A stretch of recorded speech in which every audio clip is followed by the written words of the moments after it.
Kamurawayan sa Diyos sa kaitaasan, asin sa daga katoninongan, sa mga tawong marahayan buot. Inuomaw miika, rinurukyaw miika, sinasamba miika, pinapanguraway miika, pinapasalamatan miika. Huli ka nakula mong kamurawayan, kahurang na Diyos, Padeng langit nun, Diyos amang makakamhan. Kahurang na aking bukong Hesu Kristo, kahurang na Diyos, Cordero kan Diyos, akikan Ama. Ika na nang papara kan mga kasalan kan kinapan, kaheraki kami. Ika na nang papara kan mga kasalan kan kinapan, ako aansa mong pakimahera. Ika na nagtutukaw sa too kan Ama, kaheraki kami.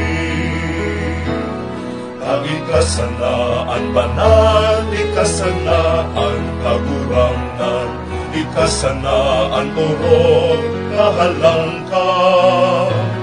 Jesu Kristo kaiba, kan Espiritu Santo, sa kamurawayan kan Diyos Ama.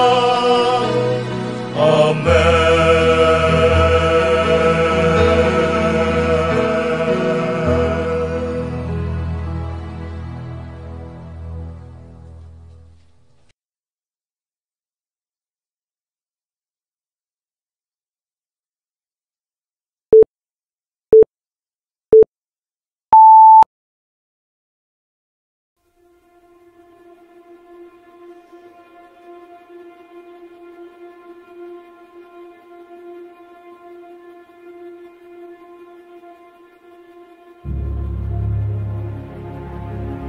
A priest is not a priest for himself.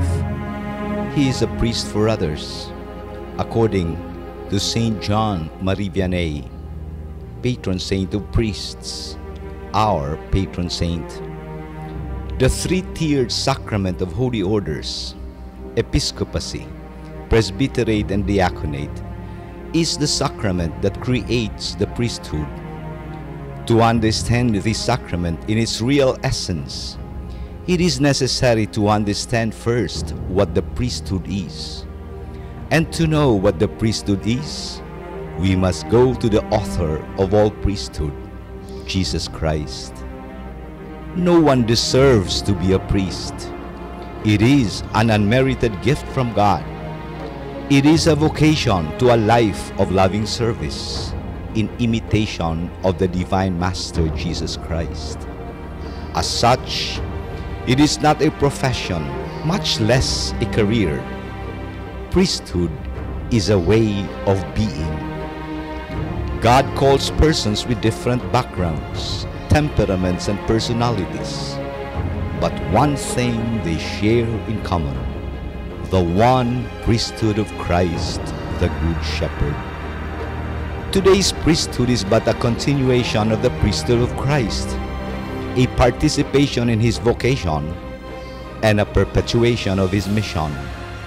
Without Christ, there would be no priesthood. Christ was a priest both by nature and by vocation.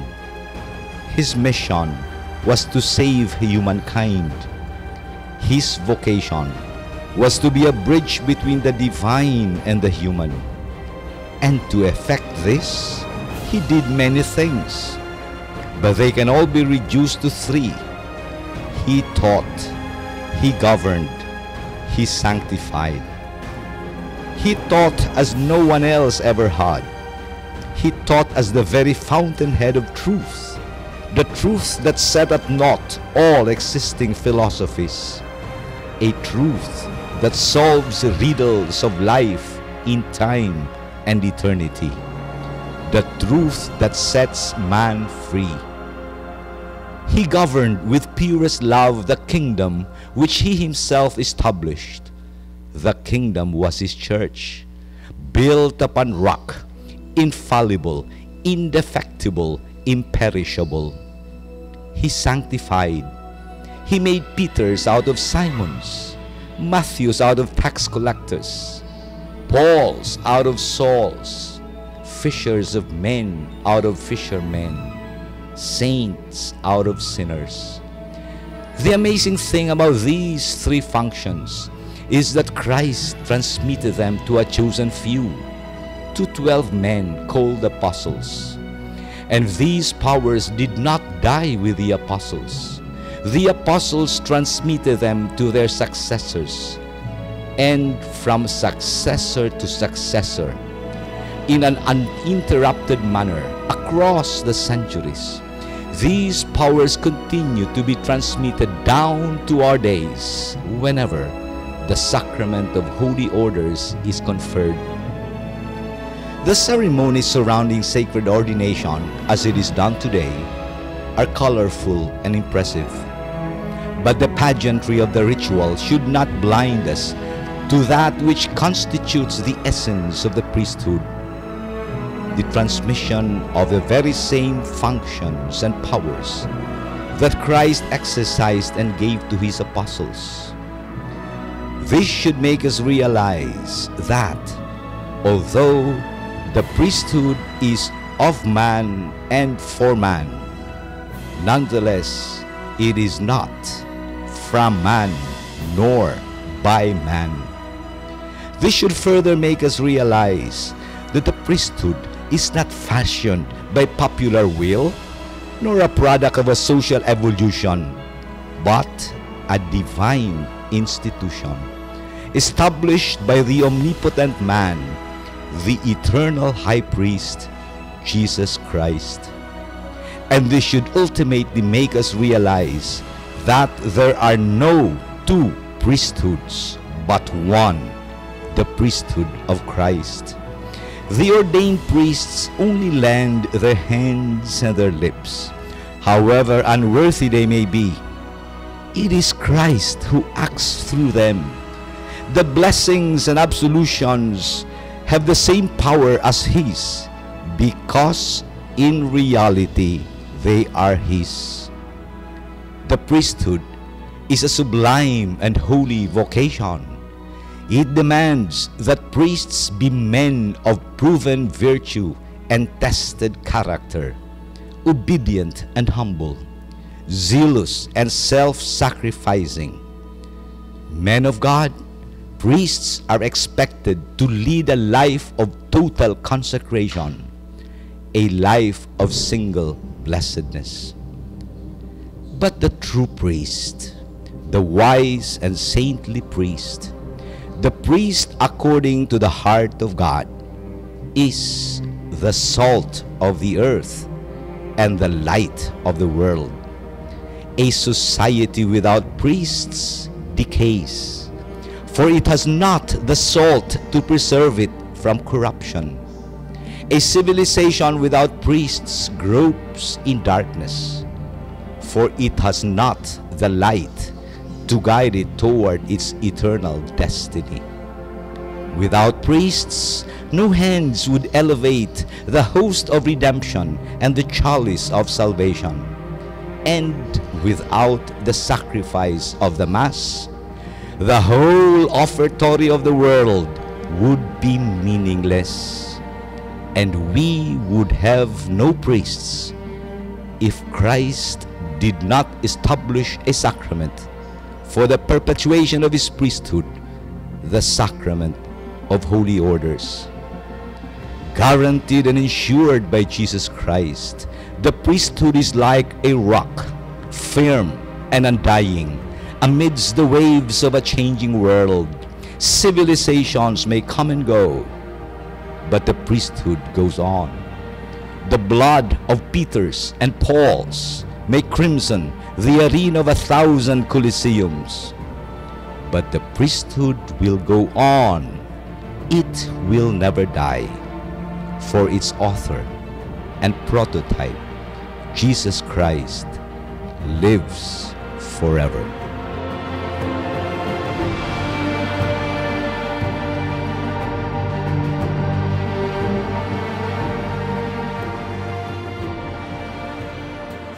Diyos marhay na aldaw mga katingog parokya.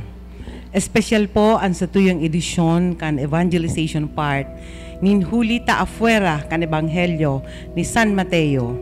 Ini Domingong ini pigdudusay taman sa patron saint kan mga parish priest Saint John Marie Vianney. Kan ini naisihan ni Jesus, naghali siya duman, nagsakay pasiring sa sarong lugar na matuninong. Naaraman kan mga tao, asin hinanap siya, nagralakaw hali sa mga banwa. Asin pagdoong, nahiling ni Jesus an kadakol na mga tao, naherak sa inda asin binulong an mga mayhelang. Pagkahapon, nagdulok sa iya an mga disipulos, asin nagsabi, yaon kita sa lugar na kadlagan, asin sulnop na an aldaw. Papulian na ang mga tao, tanganing duman sa mga banwa, makabakal sindanin kakanon. Sinimbag sinda ni Jesus. Day kaipuhan na sinda magduman, pakakana nindos sinda.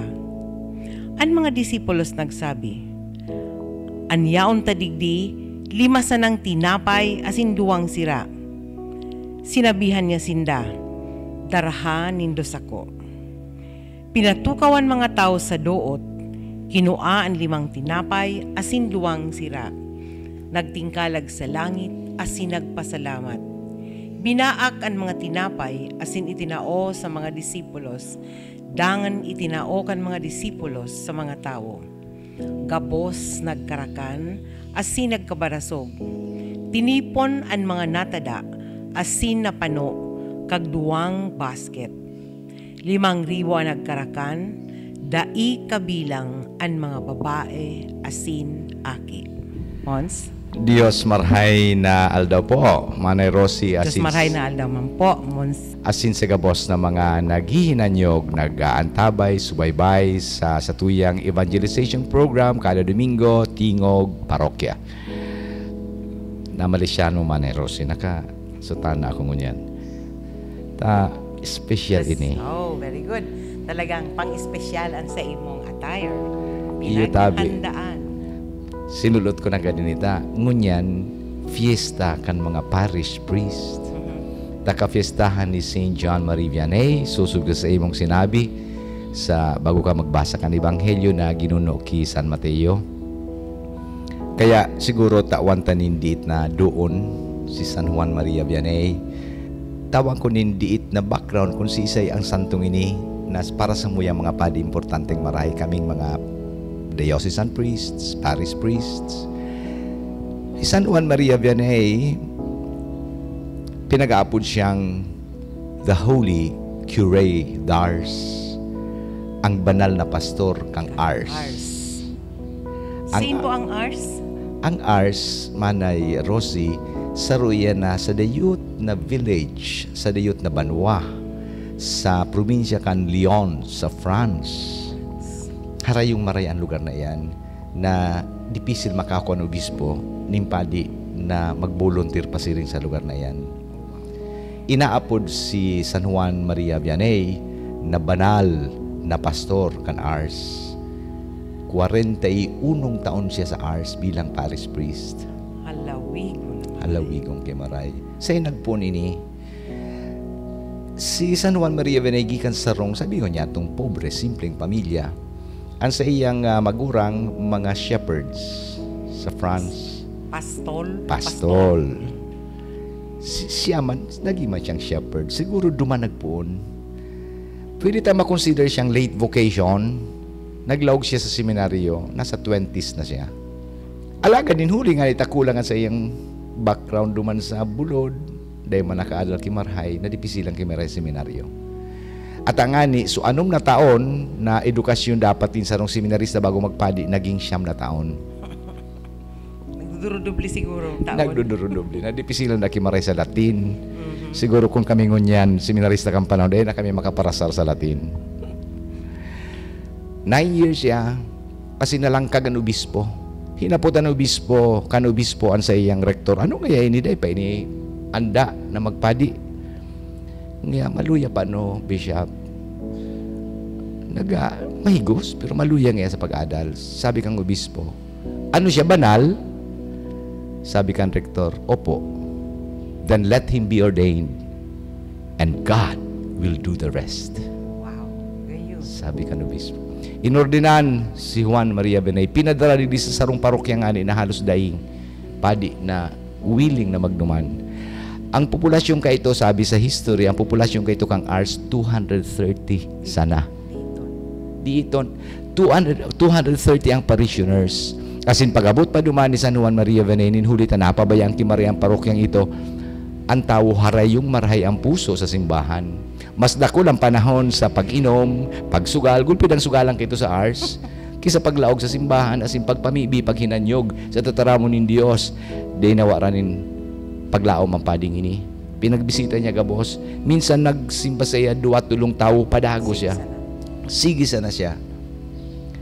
Na pinaagi niya sa buhay ni na sabihin niya itong simpleng buhay sa siyang fasting and abstinence sa pagpamibi niya Asi nag-abot ang panahon luway-luway, nagkaigwanin pagbago ang puso kan mga tao. Hanggang suminabot ang panahon, naging pamusuhon ang marayang Ars. Urual daw daman ni Rosie, dahil nagbababa sa 300 sa tao ang nagduduman sa simbahan, kay sadit na simbahan kang Ars na magkumpisal di sa pading banal na ini. And he would spend even 14 hours, 16 hours at the confessionals listening to the confessions. Mahiguso. Asin nga ni, uminabot ang panahon na rinibo na ang tao nagduduman sa Ars. Nagpipila, oras, tangani sa nang makauday si Padre Juan Maria Vianney. Magkaigwa ki spiritual counseling, minsan pirang minuto sana. Dakul siyang tentasyon man, na uminabot sa buhay. 3 beses gusto niyang maghali na duman sa parokya dahil sa kamunduan, kapungawan, alagad mabalik siya. 41 years serving in the same parish. Nabago niya ang bilog na parokya, siring sa sarong pastor na marahay, siring kay Jesucristo. Kampig babasa ko liwat sa buhay ni San Juan Maria Vianney, ako ano makukuha ko digdi, makukuha niya itong mga adal, enot. San Juan Maria Vianney, pinahiling sa to, naan sa tong pagsunod kay Jesucristo, pagiging tunay na disipulo, day man minadipindi sa inadalan ta. Sa tali. Sa katalian ta. Day minadipindi sa tali, sa inadalan. Day minadipindi sa pagkagwapo ta. No. It depends on our generosity. It depends on our courage, our commitment. It depends on our perseverance. Bako man pala na sumatali sana o sumainadalan sana o sumaray sana ang buhay, iyon pwede. Bako. Day yan pigihiling ng mahal na Diyos. Ikadua, naihiling ko sa buhay ni San Juan Maria Vianney, iyon sa iyang perseverance nga ni. Ang sa iyang pagtiyaga. Sinagaan niya ang lugar na ito, harayo kimarhay. Pinaagi niya sa pagsakripisyo, sa pagpamibi, sa mga gawi na tinatao niya ang bilog niyang panahon, tangani sa na magkaigwaning konbersyon ang lugar. Kita ngo niyan, kulang ng marayki perseverance. Madali yung kita magluyambot. Madali yung Kaya dakul naguyod duman sa simbahan si San Juan Maria Vianney. Kaming mga padi niyang kadakol na bes, madali yung mawaran sa mong pasyensya. Sa misa, sa mga naglilingkod niya sa simbahan, madali yung kami mawarang ipasensya. Uya, ang samuyang patron, paano ng pagpasensya. As ini katulo, pinapahiling kang buhay ni San Juan Maria Vianney na kita responsable sa lambang saro. We are responsible for one another. Sabi nga ni kang kanta, No Man is an Island, bahong iyo. We are responsible for one another. We are responsible for the spiritual life of one another, which goes binalaog na ini sa ebanghelyo ngunyan. Nang ebanghelyo tango niyan, ano nga nito? So, Multiplication of the bread. Multiplication of the bread. So pagpadakol kang tinapay, ang milagro kang tinapay, digdi manero sinagpuon ang katukduan Hesus Kristo manunungod sa Eucharistia. Pinunan niya duman sa pagpadakol niya ng tinapay, milagro kan mga tinapay hanggang luway-luway tinukduan niya, tao na iguan tinapay spiritual. Alagad nagpuon ini duman sa 5 tinapay. Asin susug sa ebanghelyo ni San Juan, gikan ini sarong aki na may balon na 5 tinapay. 5 tinapay. Duwang sira. Rinibo niya on duman. There were thousands in that field. Rayaon sinda dumanin hulita, pasiring sinda sa piyesta kan Paskwa. Pasko na ka ito. Kaya gulping tao sa Jerusalem, kan panahon na ito. Nagduruman sinda, sigurado ako may mga dara itong balon. Tama. Ika daw mga pilgrimage na dahil kalaman darang balon. Alagad sa rinibong ito, may sarong aki, 5 na tinapay. Ano doon 5 ito? Pigtitinda niya kayo dito. Dahil ko aram. Balon niya kayo dito. Balon niya ito. Kulang pa nga ni sa iya. So diit na tinapay ni sarong aki, itinaw kay Lord, idinulot niya. If we put something in the hands of the Lord, insignificant may it be. Sadit man na bagay pag kinagtan sa kamot ning kagurangnan, magkakaigwanin milagro. Ano pa man iyan? Ano man niya matabang ko niyan simbahan? Sisay man ako. Ano man inadalang ko? Bako man niya ako mayaman? Dahil mahulog sa kulikta? Dahil man iyan. Bako yan. Ang diit na itaota pag kinagta sa kamot ng Diyos, magkakaigwanin milagro. So diit na yaong kay San Juan Maria Vianney, idinulot niya kay Lord. Sa iyang higos, generosity sa panahon. Yun ang mga igwan niya. So igwa siya, generosity, courage, commitment, higos, perseverance, patience. Ikinag niya sa kamot ng mahal na Diyos. As in siya naging instrumento ng mahal na Diyos. Tanganing dakul ang nakabalik sa mahal na Diyos. Siring ka itong multiplication of the bread. We are responsible for one another. Kung yan na panahon, grabe ang pagsakit. Grabe. Grabe. Gulpiyon na warang kitrabaho. Gulpihon ang nawaran ng mga namumutan sa buhay. Pero ang LSI pangunya sa Manila. Dakul pa. Sige pa arabot. Pigiling ko sa Bareta, mga 9,000 da sa sarong area. Gabos nangangaipong makabalik lamang, makabalik sa indang pamilya. Dako lang pangangaipong ngunyan. Ano man yan maginibo ko? Mahalat ako sa gobyerno, mahalat ako sa barangay captain, sa LGU. No, we can do something. Minsan diit. Yan ang ginibo ni San Juan Maria Vianney. Yung ba nang ginibo kan aking ito? Ang multiplication of the bread, Manay Rossi, saro itong introduction sa Santa Misa, the Eucharist. As in lugod, kakabalikan sa itong refleksyon, ang ginigibuta sa banal na misa. Ang banal na misa, kadakol iyan na mga butsabihon. Sarong bagay na importanteng maray sa banal na misa, ang mahiling yato, nakita sarong komunidad. Saro kitang komunidad, sararo kita dyan. The Mass is never ended. The Mass is always open-ended. Continuing. Basta dai siyang katapusan. Dai siyang katapusan. Pagkatapos ng misa, masabi ang padi, itim misa est, sabi sa Latin, the Mass is ended. Ano po sabi kung tataramo na Mass? Missus est, kung sa Latin, mission, go. Ang po sabi yung tataramo ng misa, go. Pinapadara kita. Paguna, tas anong oras kita pagkatapos kang lingautan sa itong pagtubod na, oh. So multiplication of the bread, ay man dapat nagtapos duman, nagkapadagos ito sa imo, nagkapadagos ako. Lalong-lalo na sa mong mga padi. Saldaw na ini, nakapista ni San Juan Maria Vianney, pinapagirumdum kiraray kaming mga padi, pinapagirumdum kiraray kami, kan samuyang commitment, samuyang pangapunan. Priesthood, sabi ko, is not a career, it is not a profession. It is more than a way of life. It is a being, a way of being. Tinutukal kita ng Diyos. Sa iya kami. Na ang bilog ming buhay para sa iya. Iyon na dapat ang buhay siring sa binuhay, isinabuhay ni Juan Maria Vianney. Siguro. Iyon na inspirasyon ini sa mga aspiring to become priests, lalo kung nag-aagi kadipisilan, lalo sa financial. Kaya ang ngunya na aldaw, Manay Rosie, hagadong ko sa Indo na ipangadjitan sa itong mga padi. Hagadong ko ipangadji niya ito, not itong mga padi niya itong gururang na. Naglingkod ng pirang taon. Yaon sa Bishop Sor, sa Bishop Campo, mga emeritus. Naglingkod sa tuya ang pirang taon, nagbunyag sa tuya, nagkasal sa to, nagulyo sa to, naglubungkan sa tong mga tugang. Rumdo mo niya to, sinda naging generous sa buhay nila. Ipamibi niya ito ngunyan ang mga padi na aktibo. Sa tahaw ning tentasyon, ning sugot, ning kadipisilan, ning pagbalo, nalugod yaon ang padagos nindang commitment sa mahal na Diyos.